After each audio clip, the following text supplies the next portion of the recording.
This is Hawks Park Cemetery, now known as Edgewater, New Smyrna Cemetery. It was founded in 1890 in Edgewater, Florida. And we're going to see some of the old original settlers of Edgewater's graves. So come join us.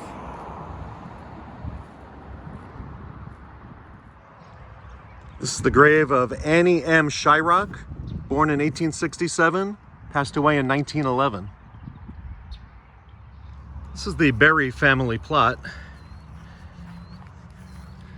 It's the grave of Lydia C. Berry, born in 1854, passed in 1914.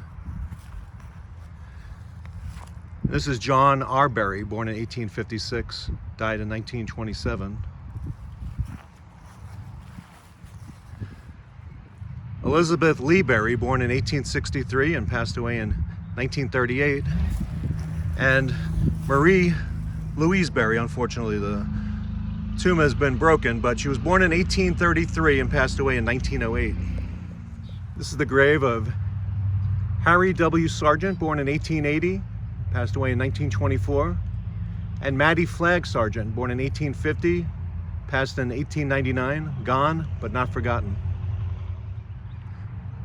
And some of the early pioneers: John T. Chambers, born in 1862, died in 1943, and presumably his wife Sarah Chambers, born in 1862 and died in 1912.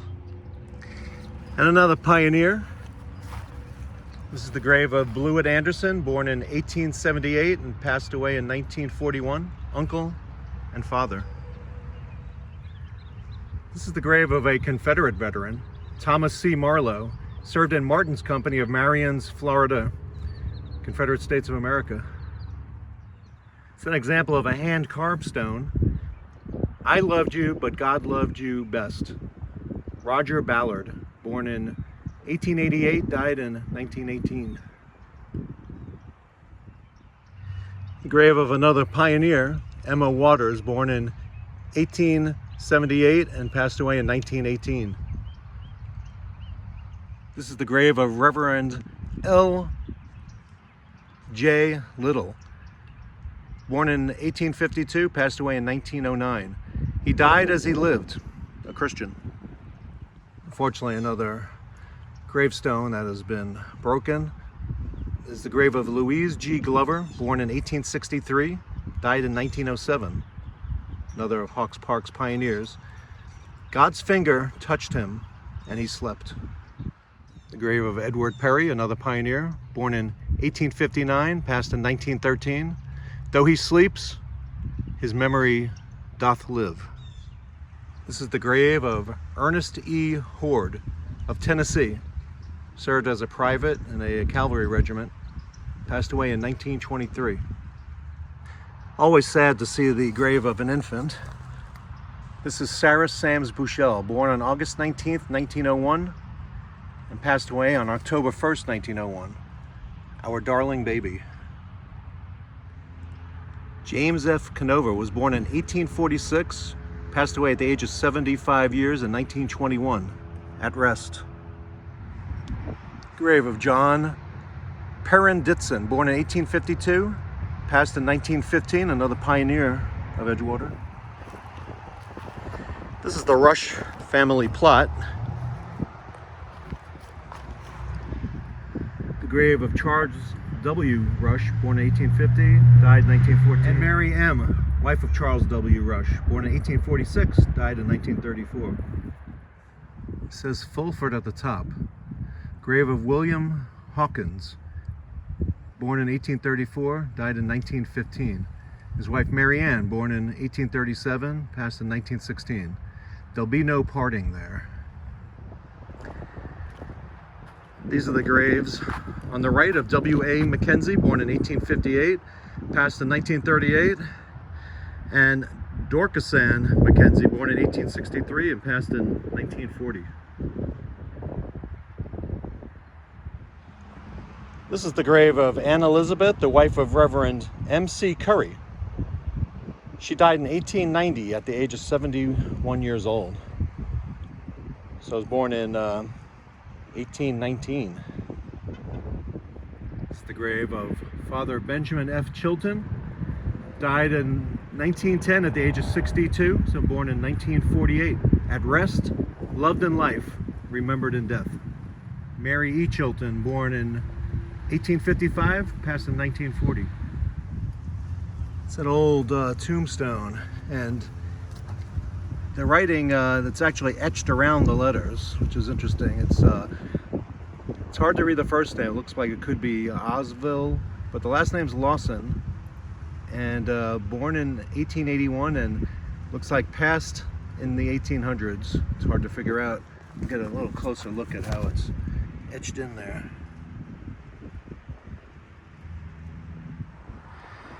And two more pioneers on the right.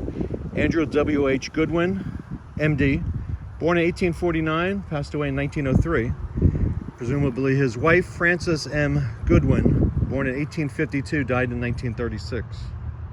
This Woodman of the World memorial is for Charles A. Lowe, born in 1866, died in 1917. Father, we miss thy kind and willing hand, thy fond and earnest care. Our home is dark without thee. We miss thee everywhere. Another pioneer of Edgewater. It's the McCormick family plot. This is George McCormick, born in 1874, passed in 1916. John McCormick, born in 1844, passed in 1918. Mary V. McCormick, born in 1851, died in 1907. And Harry F. McCormick, born in 1879, died in 1950. This is the Galbraith family plot with the cypress tree growing right in the middle of it.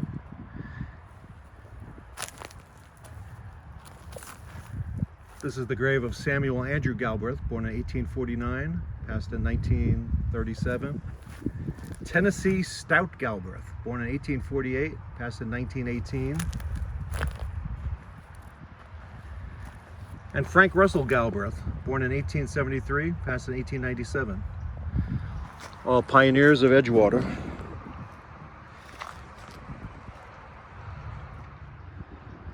This is the grave of John Milton Hawks. He was born in 1826, passed away in 1910, Edgewater's most famous citizen. He was born in Bradford, New Hampshire, and earned his medical degree in 1847. He was a doctor and staunch abolitionist who volunteered as a physician to treat freed black soldiers during the Civil War. He initially began this service in December 1861, when he went to the Sea Islands of South Carolina to treat the escaped slaves. Hawk recruited escaped slaves for the 33rd Colored Infantry Regiment and served as their surgeon with the rank of major.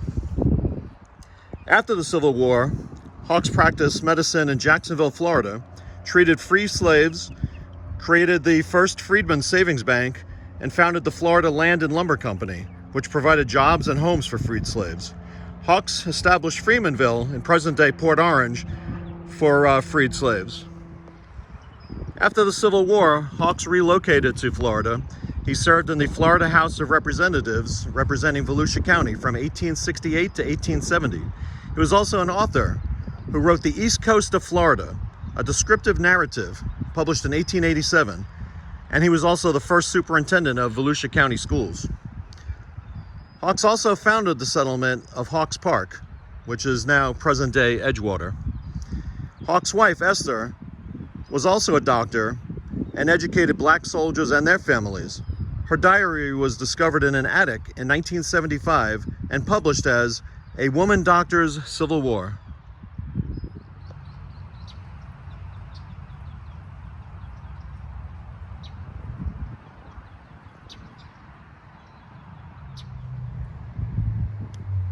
This is the grave of Sarah, wife of G.T. Swinford, born in 1837, passed away in 1912.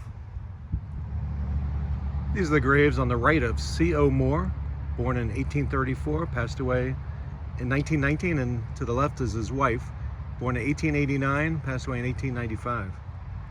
This is the tomb of John L.S. Loud, born in 1826 and died in 1868. So this is rather sad. three graves of the Sheldon family, all died between ages 18 and 22. On the right, Henry D. Sheldon. He died in the age of 23 in 1866. Eliza Jane, who was the daughter of John D. Sheldon, she died on October 17th, 1868, age 18.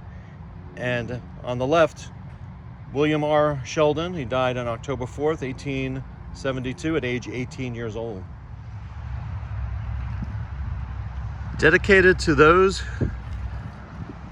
who served our country.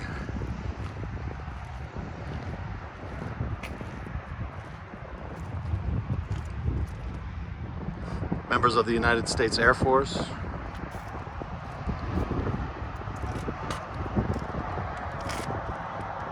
United States Army,